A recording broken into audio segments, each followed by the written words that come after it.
trazendo um tema bastante interessante, até porque nós sabemos que existem algumas pessoas que trabalham e militam na área militar, e aí nós pensamos em unir determinados conhecimentos à tecnologia. De antemão, gostaria de agradecer ao presidente da nossa seccional pela oportunidade de estarmos realizando esse evento. Quero agradecer a presença também da presidente da Comissão de Liberdade Religiosa, doutora Milena Sabatini. Gostaria de agradecer também ao meu amigo Munhoz por ter aceitado o convite aí para tratar do tema, né, trazendo as informações necessárias para que vamos discutir aqui. Também gostaria de agradecer a doutora Edna Barbato, vice-presidente desta comissão, bem como o secretário, que estava por aqui, ele estava aqui. Está aqui, o nosso colega Salles, nosso secretário. Enfim, o tema, para alguns, chega a soar estranho, mas tratar sobre a questão da persecução criminal, né, dentro aí do processo penal militar, ou principalmente dentro do inquérito policial militar, é bastante interessante.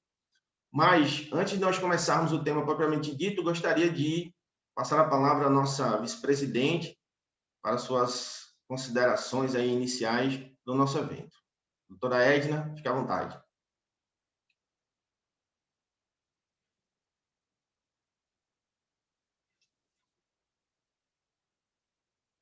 Só liga o microfone.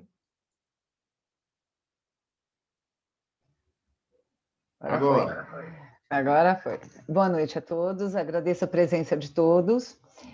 Como o nosso presidente informou, eu acho que chegamos a um ponto de que o nosso trabalho profissional como advogados requer realmente toda uma atenção na área digital.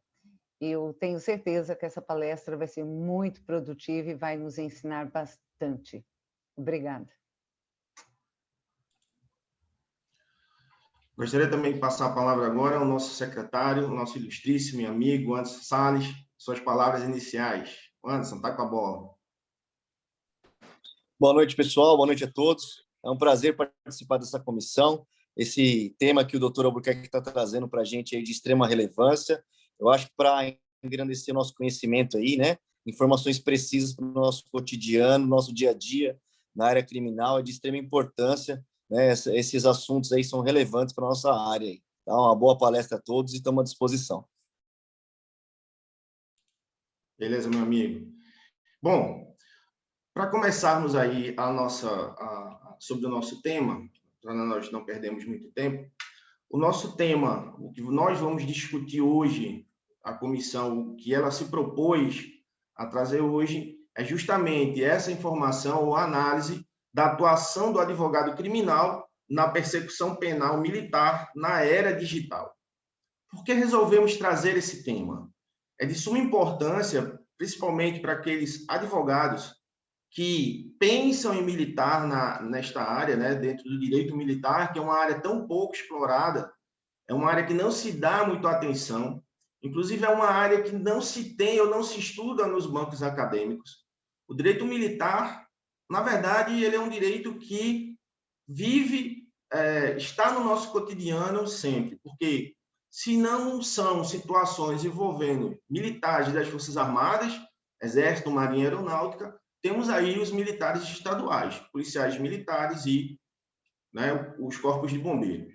Só que tem um detalhe, nós utilizamos, dentro dessa persecução e fazemos um recorte, que é o inquérito policial militar, ele está previsto dentro do Código de Processo Penal Militar. Só que, como nós apontamos, o Código de Processo Penal Militar ele é de 1969, quer dizer, nós trabalhamos com um instrumento que é tão arcaico quanto o CPP, que é de 41. Só que tem um detalhe, o Código de Processo Penal comum, ele vem passando por alterações constantes. Já o Código de Processo Penal Militar, quase nenhum, né? Tivemos algumas alterações bastante pontuais e que aí ficamos dependendo de interpretações ou de utilização jurisprudencial. Só que o que chama a atenção em relação a isso, para quem milita na área militar, sabe como é que é justamente a aceitação, né, de algumas questões ligadas à atuação do advogado criminal.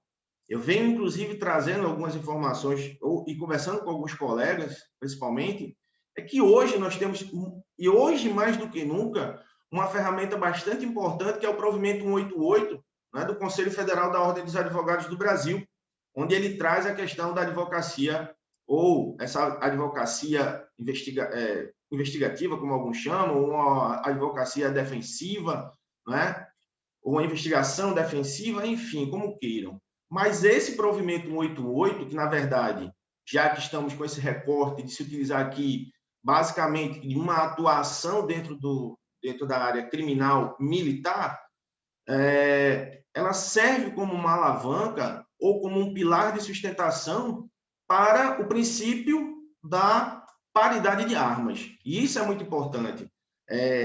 Semana passada, inclusive, estava a Regina, que também faz parte da Verifact, que é o que está aqui conosco hoje. Estávamos no evento da Connect, né, em São Paulo, foi bastante interessante, onde, inclusive, foram trazidas várias ferramentas para que o advogado criminal, na sua atuação investigativa, possa se utilizar. E se utilize de forma correta, justamente para que ele não faça algo que possa prejudicar o seu cliente ou prejudicar a sua atuação. O Código de Processo Penal Militar, ele trata do inquérito policial militar, né? E, para quem não sabe, o inquérito policial militar, ele não é encabeçado por um delegado de polícia, né? Temos oficiais ali que ficam à frente.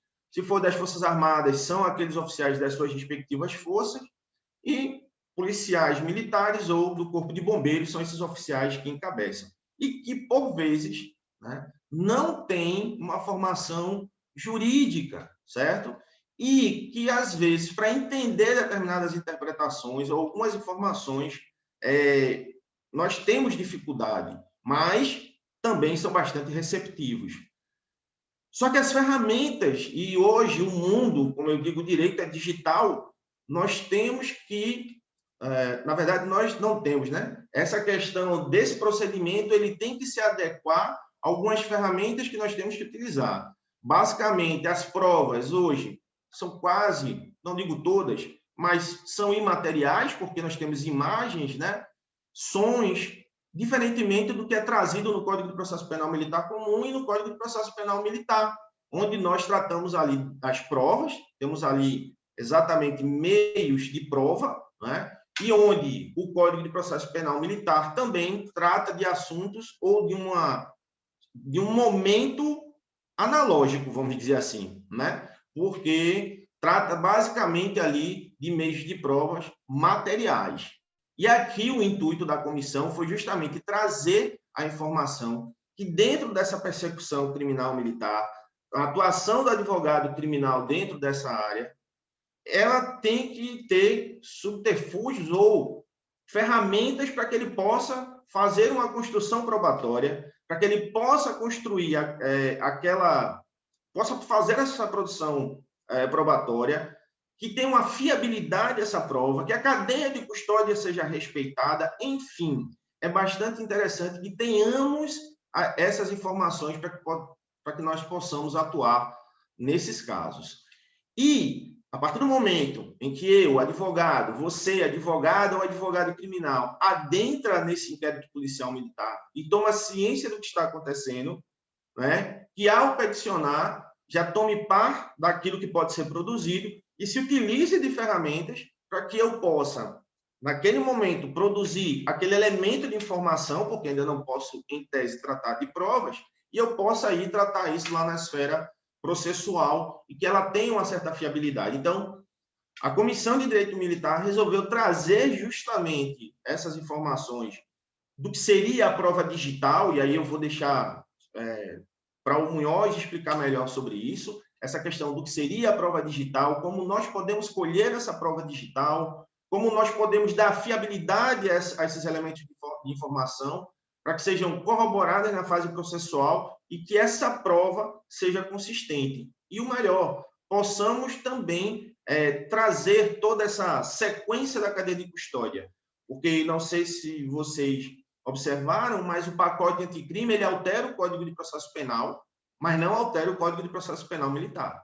Ele traz a questão da cadeia de custódia no Código Penal Comum, mas não traz a cadeia de custódia no processo penal militar.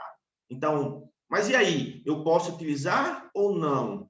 Em tese, sim, porque o próprio Código de Processo Penal Militar diz que aquele instituto que não está ali, eu posso me utilizar do Código de Processo Penal Comum subsidiariamente. Então, é importante que nós tenhamos essa informação. E o melhor, o Código de Processo Penal Militar, já que estamos utilizando de forma subsidiária, ele trata ali de uma cadeia de custódia de uma prova material, ele não trata de uma cadeia de custódia de prova digital.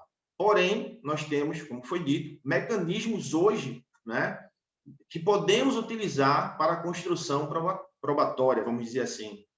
E o mais legal, vamos dizer, é que o que a gente vai trazer hoje, o que a Comissão de Direito Militar resolveu trazer hoje, não serve só para o direito penal, militar, ou para o direito penal comum.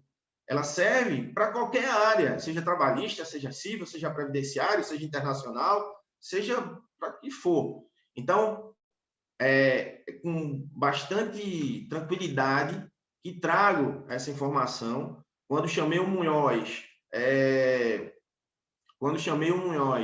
ele aceitou de pronto, né? Conversei com ele, com a Regina, somos parceiros aí, tá certo? Para que possa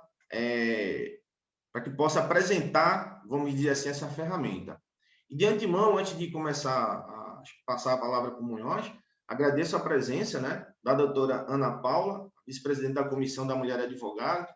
Doutora, bem-vinda. E, como disse, eu espero que sirva, prestem bastante atenção no que o Munhoz vai trazer sobre essa questão das ferramentas que nós podemos aí utilizar dentro dessa persecução criminal militar e em outras áreas também, tá certo?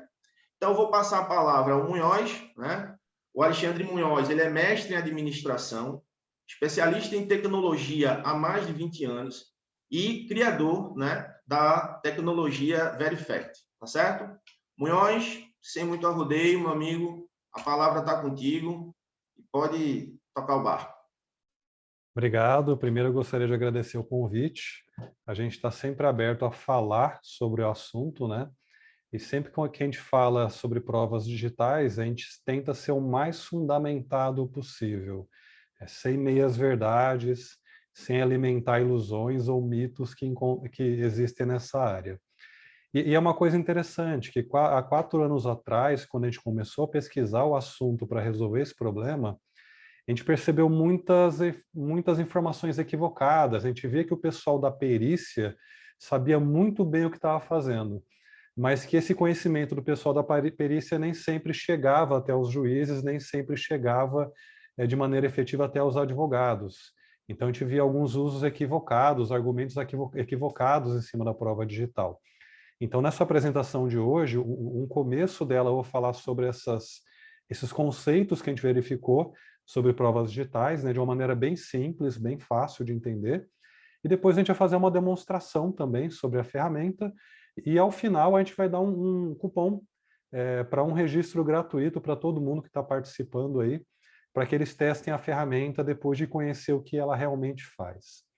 Bom, eu vou dividir minha tela para a gente passar a apresentação.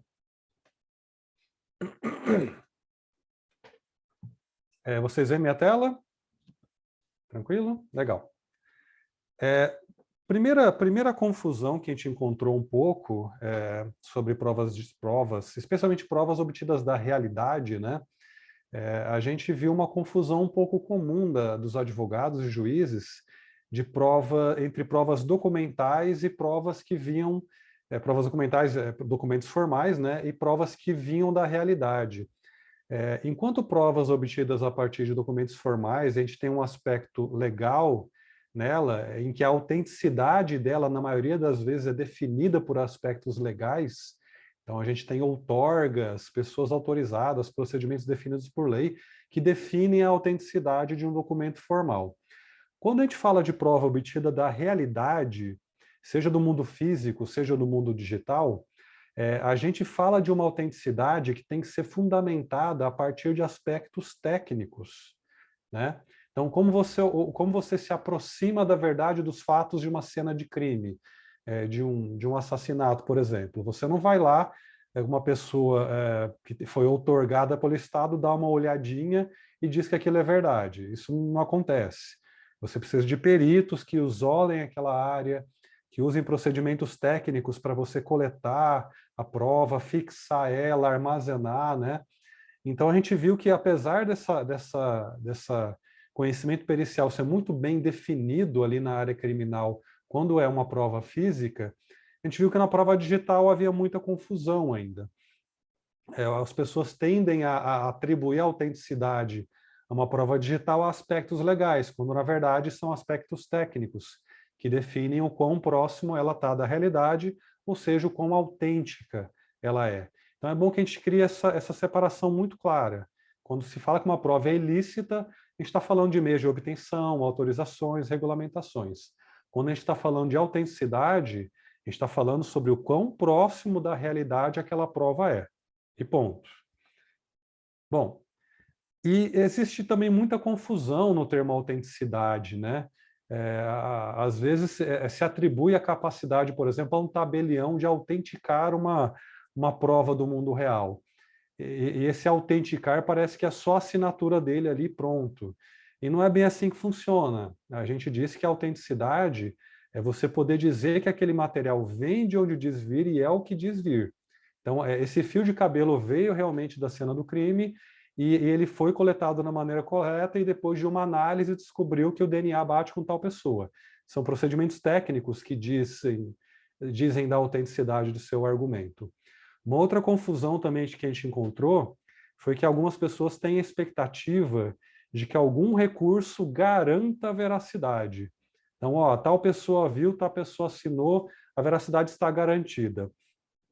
Garantia de veracidade não existe em lugar nenhum do planeta, né? Essa questão de se aproximar da realidade, né, é puramente um desafio científico. É o desafio dos cientistas hoje se aproximar cada vez mais da realidade. A gente sempre fala da humildade científica, de que a gente nunca consegue absorver 100% da realidade. Um exemplo disso é o exame de DNA, que fala que é 99,999%, né? Que o exame de DNA, ele realmente tem um procedimento muito confiável, mas se aquilo é 100% da verdade ou não, é um desafio humano, científico, que não dá para se afirmar ainda. Então, quando a gente fala de provas obtidas da realidade também, a gente pode afirmar que sim, foram seguidos procedimentos adequados, de acordo com o que se sabe hoje para se obter a verdade, mas garantir é algo sublime, isso está acima da gente. E uma coisa que a gente consegue falar também, que a gente também comenta, é que sempre existem procedimentos que lhe dão argumentos, tá? Um exemplo muito claro disso, né? Na eleição para governador passada, houve um vídeo explícito divulgado na internet, né, de um dos candidatos que acabou se elegendo, e houve toda uma discussão ali sobre esse vídeo.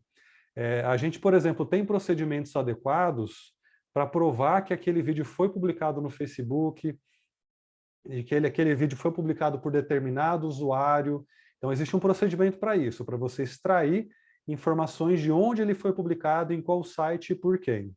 Entretanto, se era ou não o candidato no vídeo, aí você vai precisar de um outro procedimento, por um outro tipo de perito técnico, inclusive, né? Você tem que passar por um perito da área audiovisual para ele fazer uma análise do vídeo e verificar se realmente as chances daquela pessoa ser realmente aquele candidato, sempre se aproximando da verdade.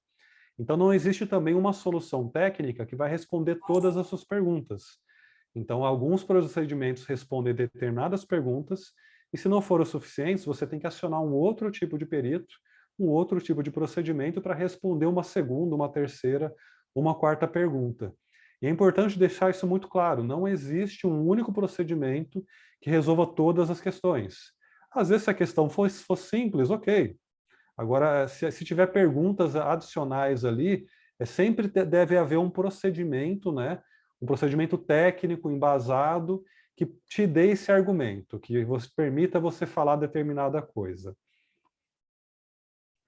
E aí, sabendo dessa diversidade da realidade, né? Se a gente está falando de uma prova no WhatsApp, pode ser um procedimento. Se a gente está falando de uma prova no computador apreendido, é outro procedimento. Se daqui a pouco criarem um novo aplicativo, a gente vai ter que criar um outro procedimento para analisar aquele aplicativo específico.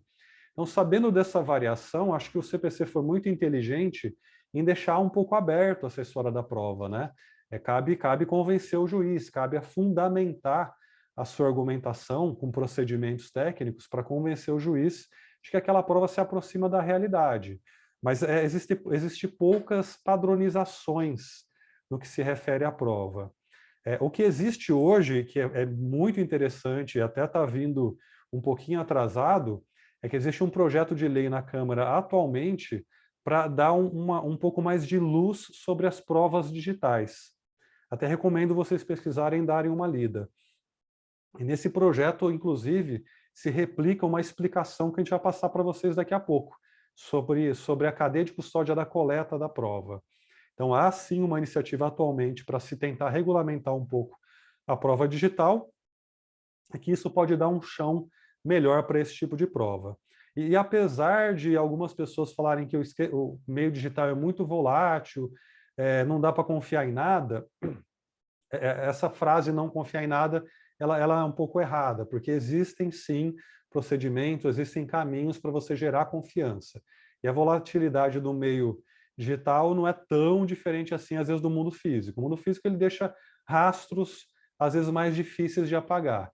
O meio digital também tem caminhos para se deixar rastros e para você buscar a informação nele. Então, a gente tem que quebrar um pouco esse argumento da volatilidade extrema, porque ele não é tão real e há meios, sim, de você provar a ocorrência de fatos de crimes na internet com base em várias estruturas de dados.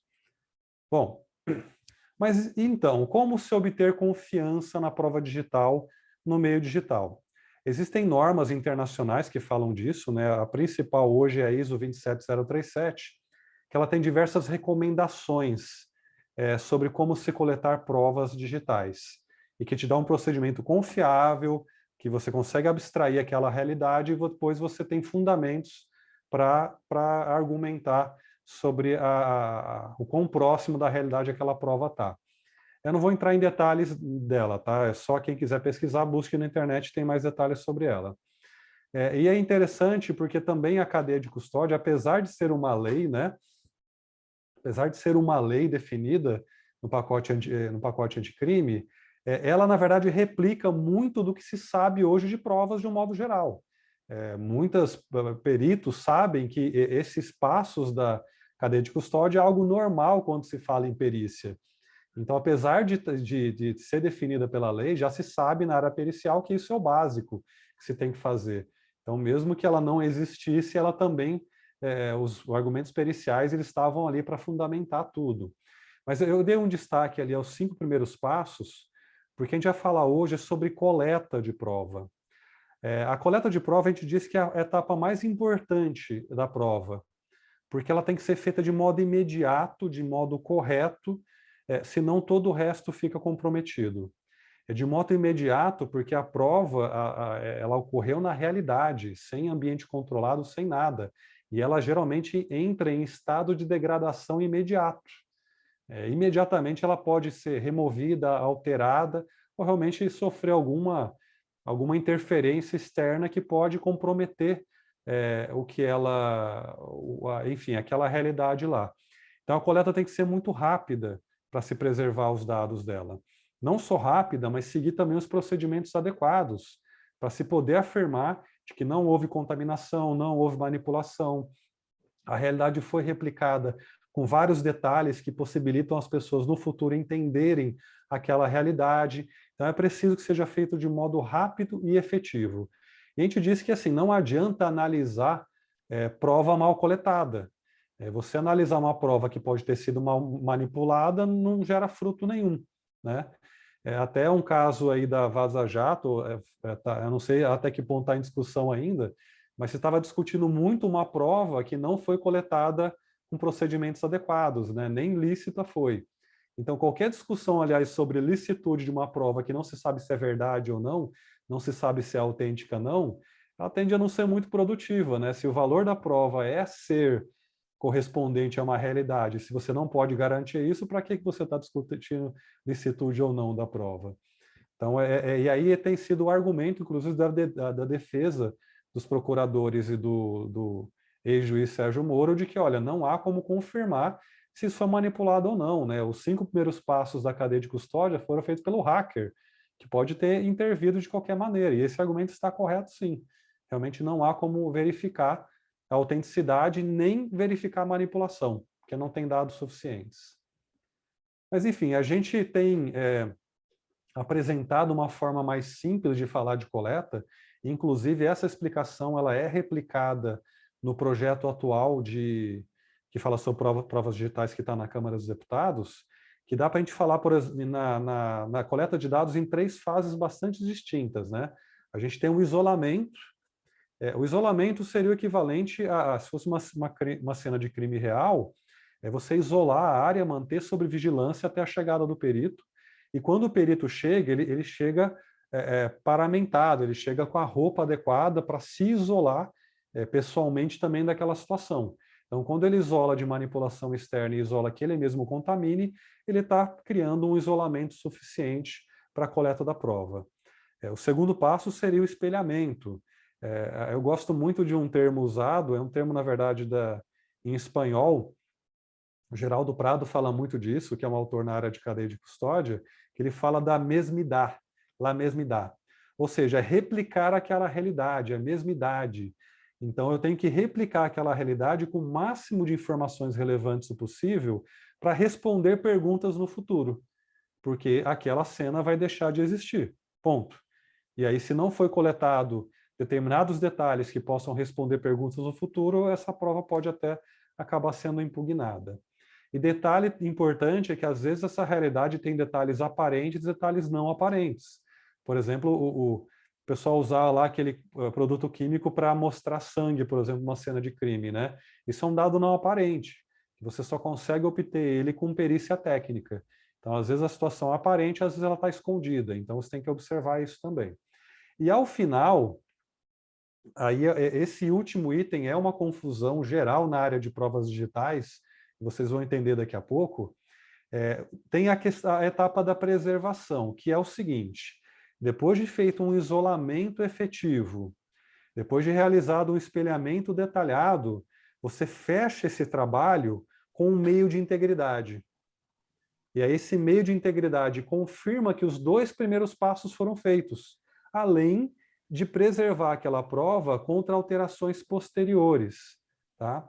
Mas quando a gente fala de confiança naquele conteúdo, a gente está falando dos 2 primeiros passos inicialmente, que vão dar essa confiança de que a realidade foi replicada de uma maneira correta e efetiva, e depois a gente tem a preservação que congela esse material e impede alterações posteriores. Quando a gente fala de uma prova física, essa preservação ela envolve, por exemplo, o controle de acesso à prova, né? Todo mundo que acessa tem que ser registrado conforme cadeia de custódia.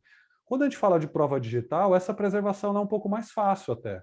A gente consegue criar meios de verificação de integridade dessa prova de um modo bastante efetivo, e que ela seja congelada dali para frente. Então é bem interessante, eu vou comentar para vocês daqui a pouco de alguns desses meios. Mas, enfim, nesse cenário, o que a Verifact faz? Há 4 anos atrás, a gente começou a pesquisar essa área e a gente falou para a gente o seguinte: olha, não vamos alimentar mitos, vamos na fonte, vamos na perícia, vamos em quem realmente entende de provas para poder criar essa ferramenta.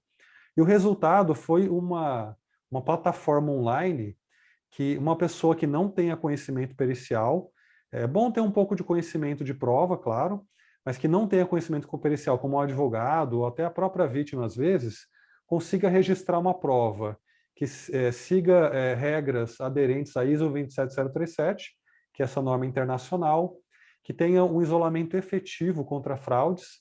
Temos até um laudo de uma empresa independente. Tem uma empresa que atende a aeronáutica, atende marinha, multinacionais como Johnson & Johnson, Volkswagen, tentou fraudar a ferramenta e não conseguiu, tá? A gente usa uma preservação e olha só que interessante. No Brasil, há mais de 20 anos, tem um recurso chamado Carimbo de Tempo, ICP Brasil. ele é um braço da certificação digital. E quando você carimba um documento PDF, ele gera uma referência de data e hora naquele documento. E se aquela assinatura estiver válida, quer dizer que aquele documento não foi alterado desde então. Isso é a tal da imutabilidade digital, né? Você congela aquela informação de uma maneira confiável. Isso também pode ser obtido pela blockchain. Apesar que na blockchain tem alguns exageros sobre ela que eu vou explicar daqui a pouco. Mas a blockchain, enquanto carimbo de tempo, fazem esse congelamento, que podem ser usados no terceiro passo. Né? A gente tem lá os 3 passos que eu comentei agora há pouco, e o terceiro passo, sim, pode ser feito por certificação digital ou por blockchain. Lembrando que a confiança no conteúdo depende dos passos anteriores, não só desse último passo. Enfim, é um processo automatizado, totalmente impessoal, você mesmo registra e só você, o dono daquela prova, tem acesso àquele material. Então você não precisa, ela não é exposta em um arquivo público, só quem você compartilhar vai ter acesso a essa informação, mais ninguém. Tá? Deixa eu passar para o próximo slide. Opa! A Verifact, é bom falar isso também, que ela não invade nada, tá? Ela foi feita para você coletar provas a partir de fontes abertas ou áreas em que você tem acesso com o seu login. A gente inclui aí o WhatsApp Web, Instagram, LinkedIn, Facebook, sites de um modo geral, e-commerce. Tem advogados que usam a Verifact para capturar no site de tribunal, que às vezes tem uma indisponibilidade de serviço no tribunal, ele usa a Verifact para provar que o serviço estava indisponível naquele momento também. Então, o uso é muito variado. Mas o porém é que é só para sites que possam ser acessados por um browser. Então, o pessoal pergunta muito se a gente consegue provar SMS recebido. Não. A gente não consegue, a gente não faz nenhuma interface direta no dispositivo. É só sites de internet. E aí você tem a opção de registrar telas estáticas, tem a opção da videocaptura, que pega toda a sua navegação feita no material. Estava conversando hoje com um advogado especialista na área, que é o Tiago Vieira, lá da Bahia. O cara é genial nessa área de provas digitais. E ele estava falando que, olha, interessante, essa gravação de vídeo, se ela é feita do início ao fim, você tem a completude da prova. Você não tem essa história de omitir detalhes, você filma todo o processo e aí você evita algum questionamento no futuro com relação a esse ponto depois.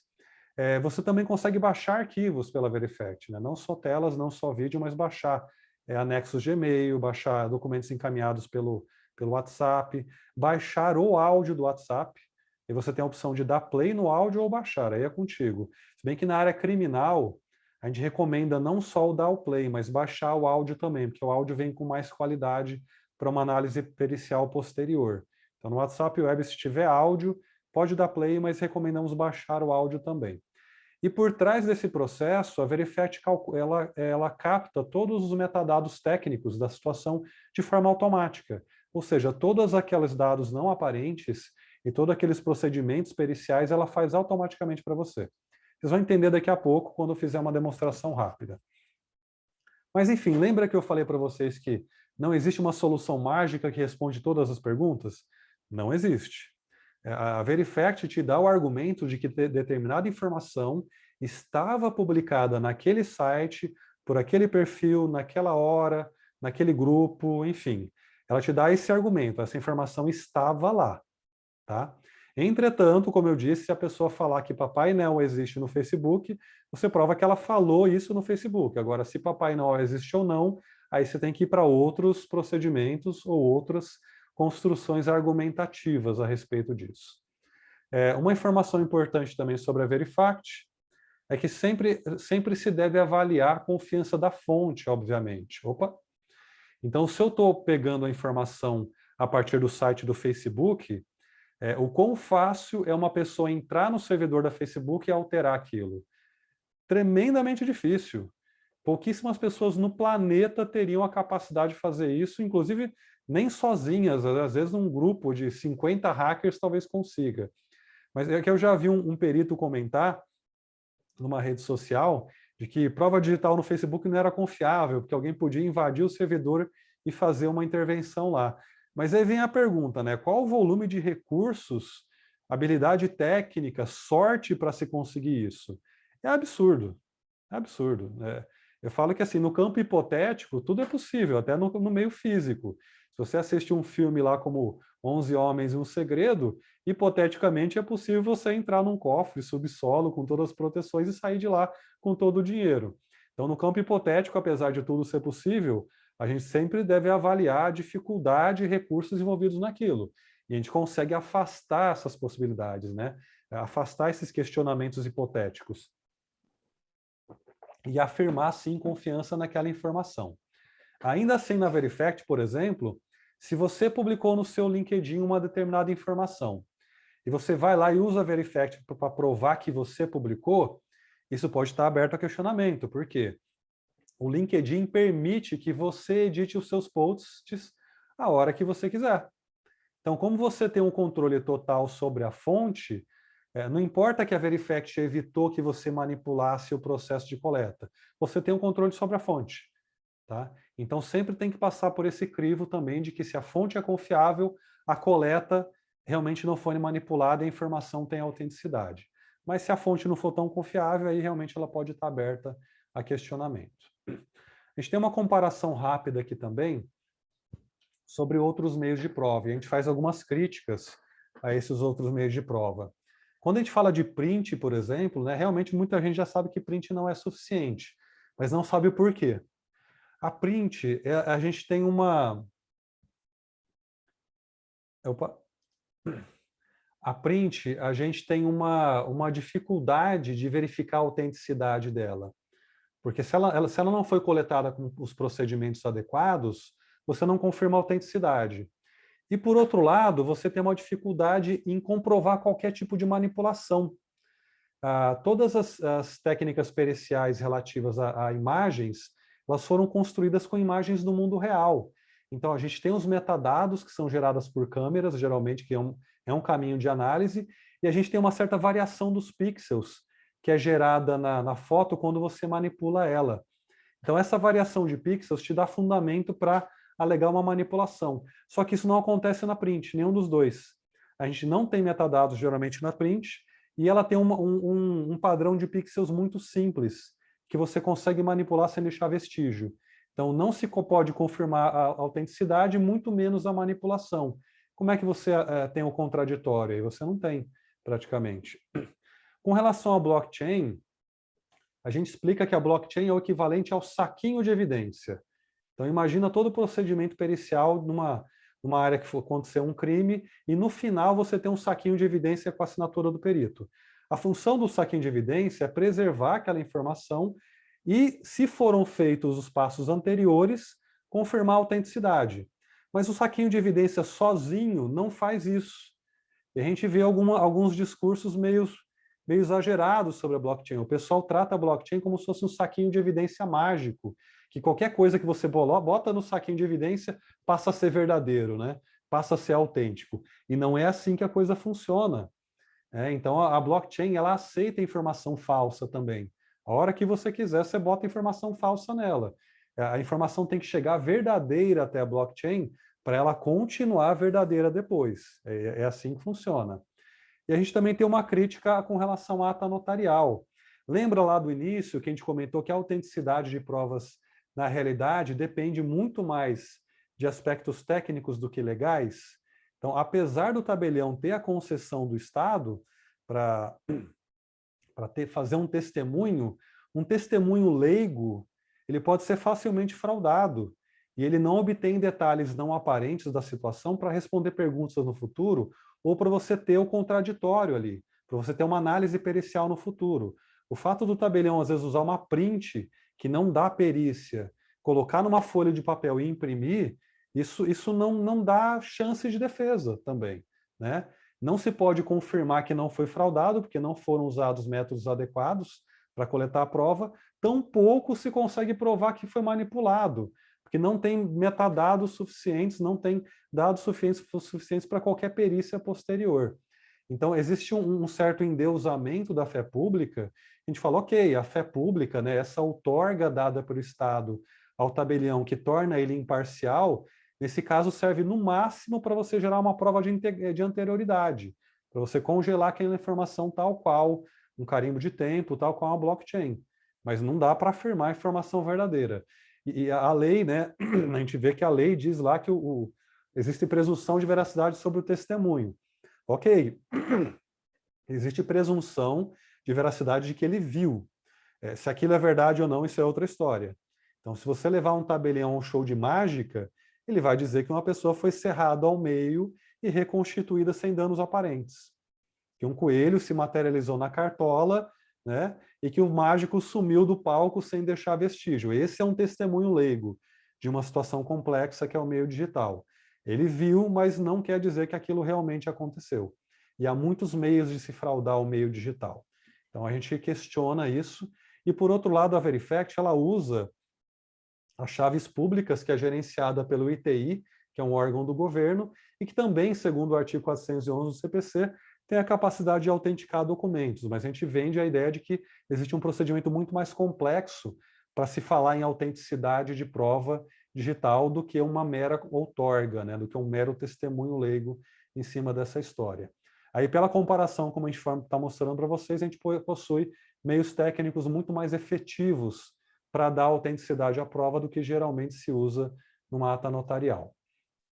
Bom, como que a gente está atualmente? A gente tem aceitação em tribunais de pelo menos 5 estados. A gente teve um caso no TRT Santa Catarina que comparou a Verifact inicialmente à ata notarial, né, como duas possibilidades de prova.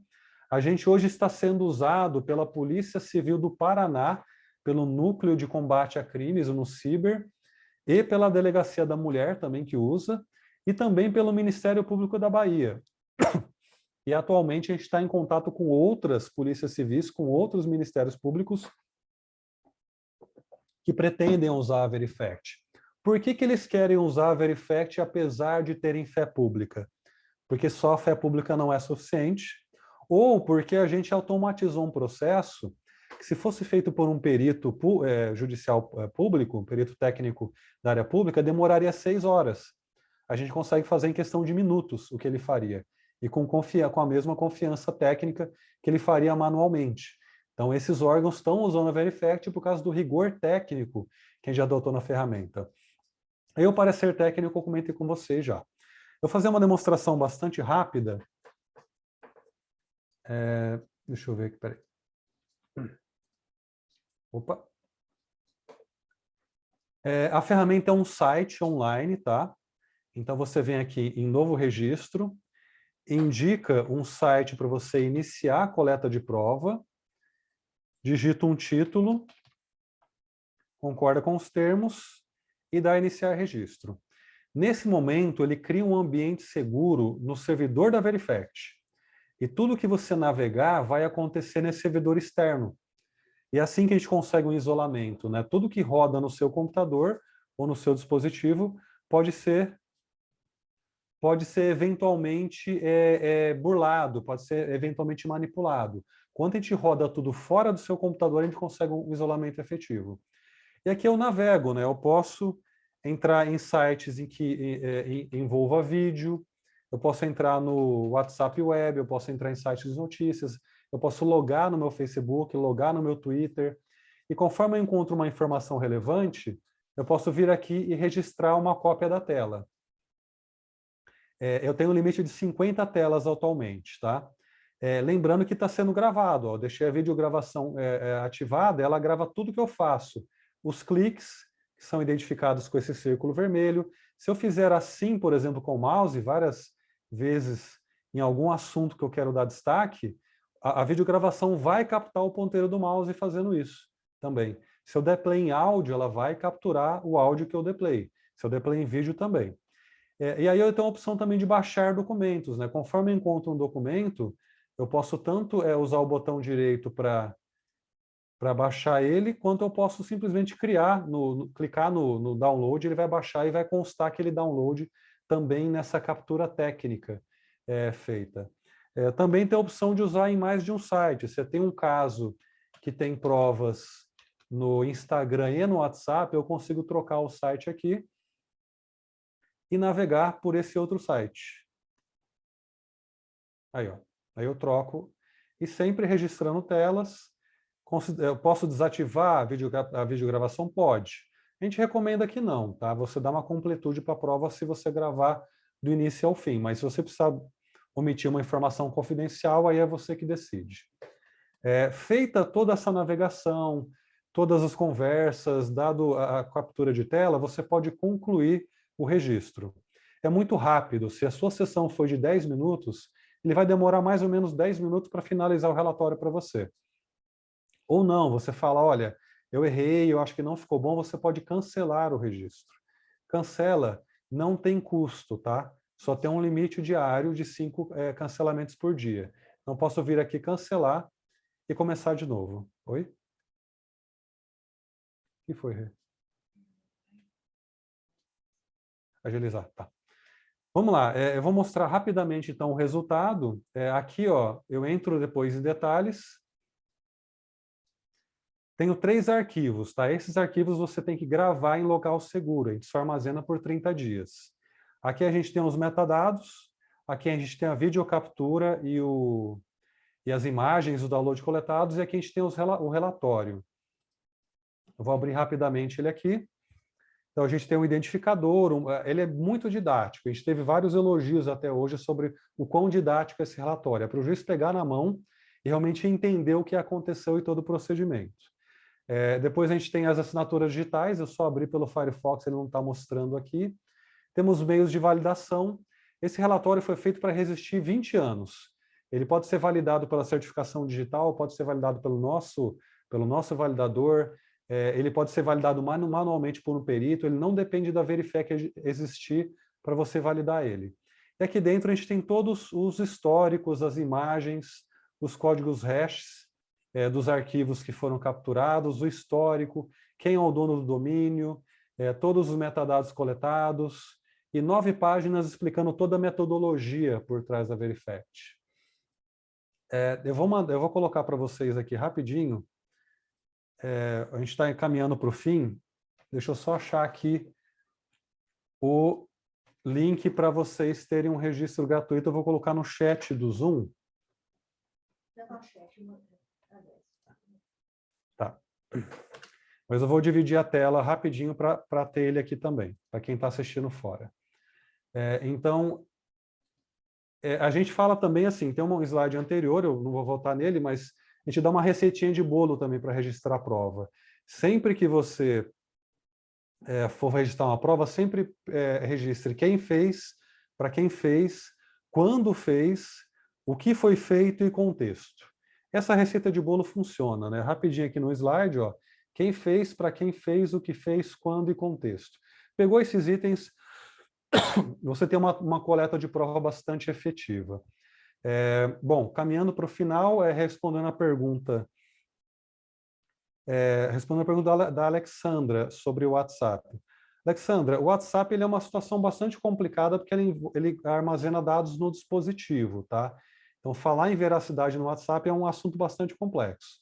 Mas, considerando que há dificuldade em você interferir nos dados do WhatsApp no seu dispositivo, a Verifect funciona para você extrair essa informação do WhatsApp Web e dar essa confiança inicial.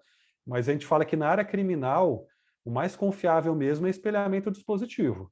A gente dá uma prova inicial para você começar, mas se houver qualquer questionamento, é importante ter o dispositivo original para que ele possa ser espelhado e possa ser realmente verificada a alteração. E ele deixa vestígios, tá? A alteração deixa vestígios. É bom vocês saberem disso. Legal, acho que eu me estendi um pouquinho mais. Vou passar a palavra agora para o Dr. Raimundo. Alexandre, a apresentação é excelente. Eu sei que de início, para as pessoas que não têm muito trato com essa ferramenta, parece ser difícil, mas é extremamente fácil. A gente que já vem utilizando aí em algumas situações. Por que é tão importante a gente estar mais próximo dessa questão tecnológica?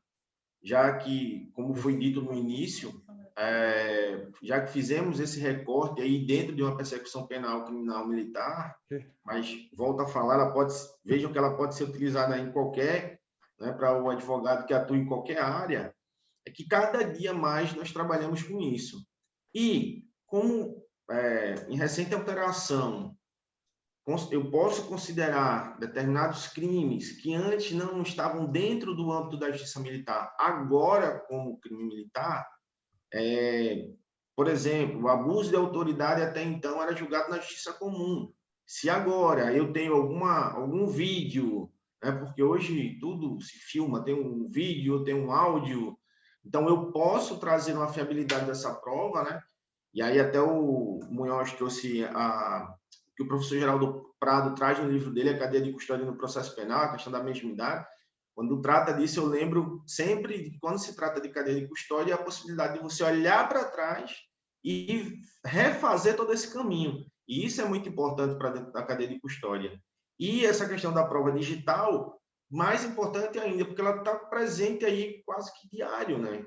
Então, mesmo a gente trazendo essa questão do inquérito, às vezes alguns colegas acham que no inquérito, seja comum ou seja dentro do inquérito policial militar, esse profissional não pode fazer nada. Não posso fazer nada porque é uma fase inquisitorial. Isso já passou, né? A gente defende que essa fase já passou. Nós temos mecanismos de poder produzir elementos de informação para que isso possa ser corroborado em juízo. Então, se eu tenho, por exemplo, uma questão de calúnia dentro de um âmbito militar, por exemplo, estou falando militar porque é o nosso recorte de hoje, eu posso, né, pegar ali dentro do grupo em que ocorreu aquela conversa e fazer aí o que foi trazido pelo Munhoz, utilizar dessa ferramenta para que possa ser utilizado.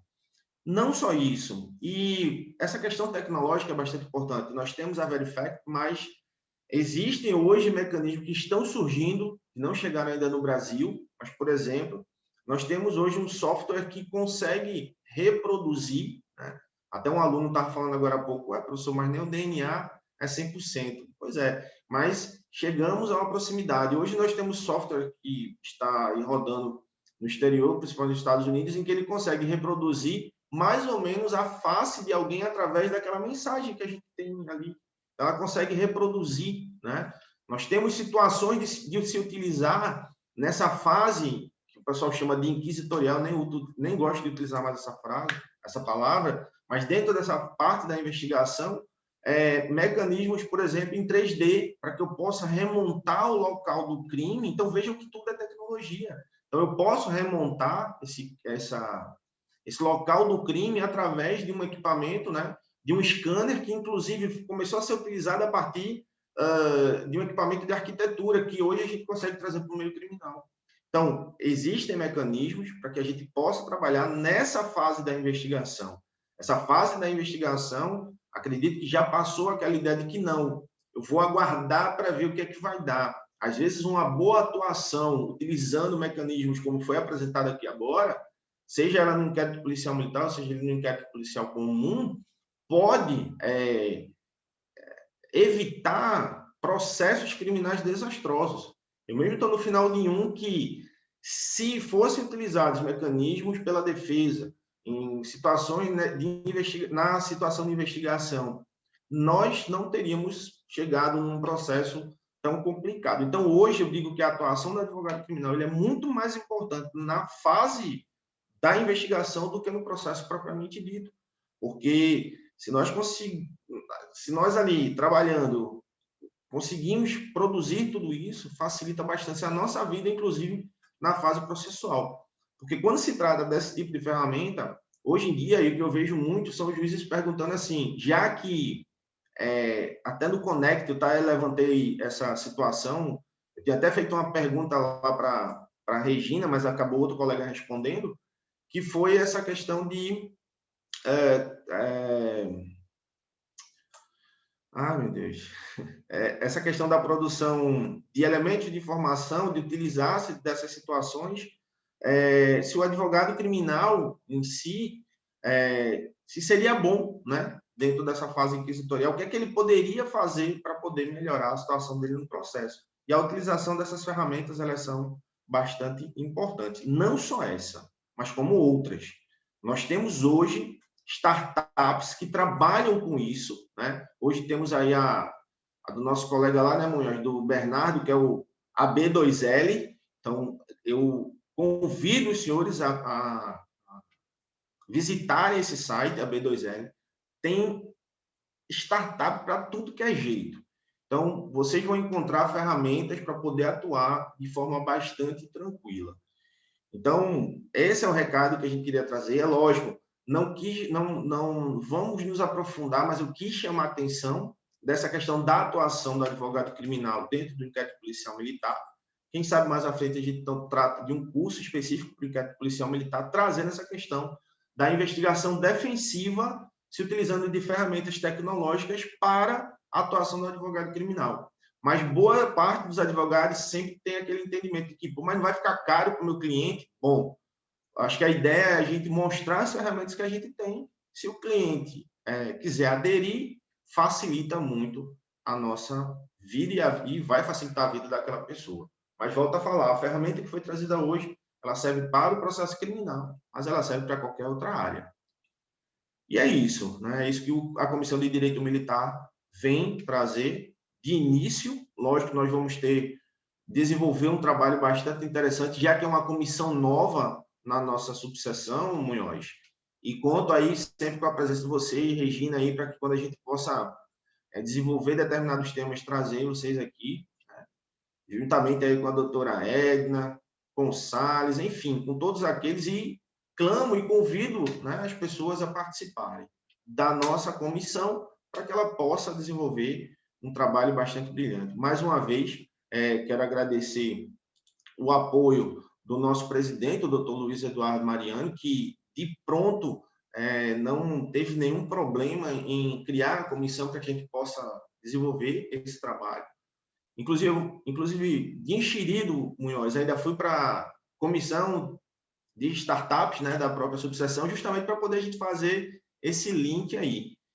E queria agradecer aos presidentes de comissão que estão aqui presentes, né? Se eu esqueci de falar algum nome, estejam agraciados. Acredito que o nosso presidente esteja assistindo a nossa apresentação. Enfim, e fica aberto a palavra, e se alguém quiser trazer alguma observação, será bem-vindo.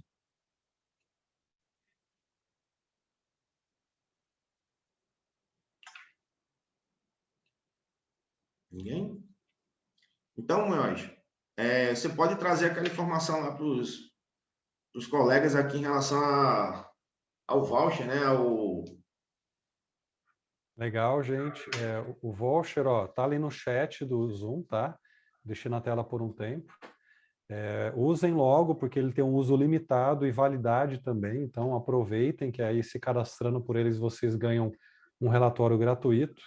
A plataforma não tem assinatura, a gente não pede cartão de crédito para entrar, por uso, quando você usa você paga, quando você usa não paga. A questão de assinatura é só para grandes volumes. E deixar aberto também uma conversa inicial que a gente teve com o Dr. Raimundo, de que se a OAB de São Bernardo quiser fazer uma parceria, a gente está muito aberto em ter uma parceria com vantagens para os associados, né? Em que a gente consegue ter uma vantagem bem interessante para que os associados usem a ferramenta também. Então, é isso, mas muito obrigado. Queria agradecer também, eu acho que em algum momento eu vi a doutora Carmela entrando, mas eu acho que acredito que deve ter acontecido alguma coisa, caído do sistema, não sei, não vejo o nome dela, mas eu vi que em algum momento ela entrou. Queria agradecer também a presença dela, enfim, a todos aqui presentes.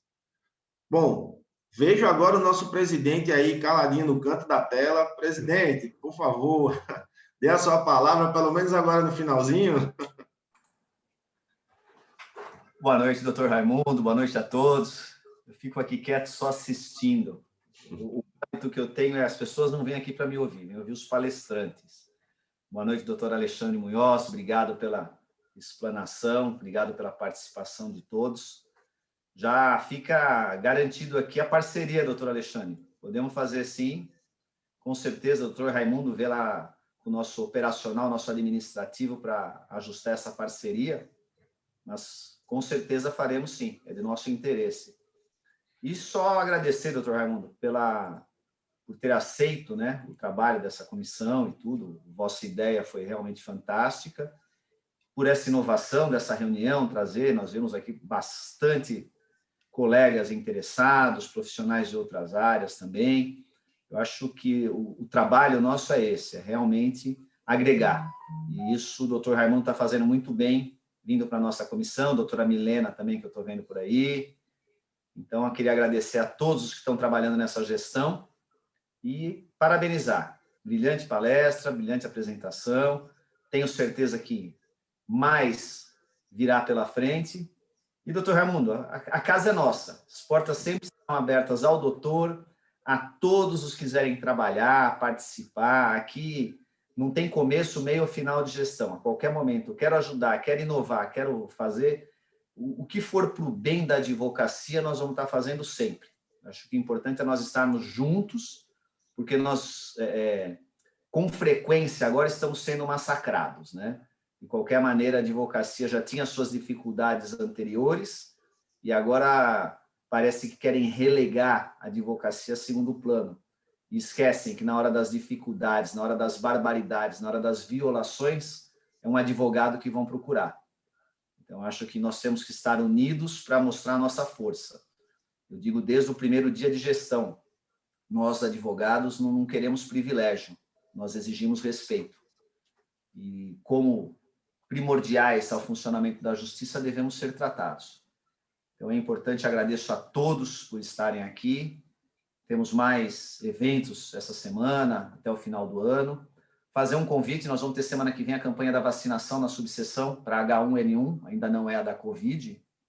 Então, os interessados aí que já quiserem ver no site da CAASP, já está sendo vendido o voucher para vacinação. E vamos fazer drive-thru, como nós fizemos o ano passado, e foi um sucesso. Então, só queria deixar esse convite e agradecer. Parabéns, doutor Raimundo, parabéns, doutor Alexandre. Obrigado a ambos por estarem nesse trabalho e obrigado a todos os que despenderam seu tempo nessa noite aqui em mais uma live. Doutor Luiz Ribeiro, eu que agradeço pela oportunidade, né, a gente começar esse trabalho, mas não menos importante, mas eu gostaria de agradecer também uma pessoa que está cuidando de tudo isso aí por trás, que é a Tamires, né? Está aí nos bastidores, mexendo em tudo isso aí, que não gostaria de deixar passar em branco. E, mais uma vez, doutor Luiz Ribeiro, nosso propósito é esse, é fazer com que a nossa seccional cresça, que os nossos profissionais, cada dia que passe,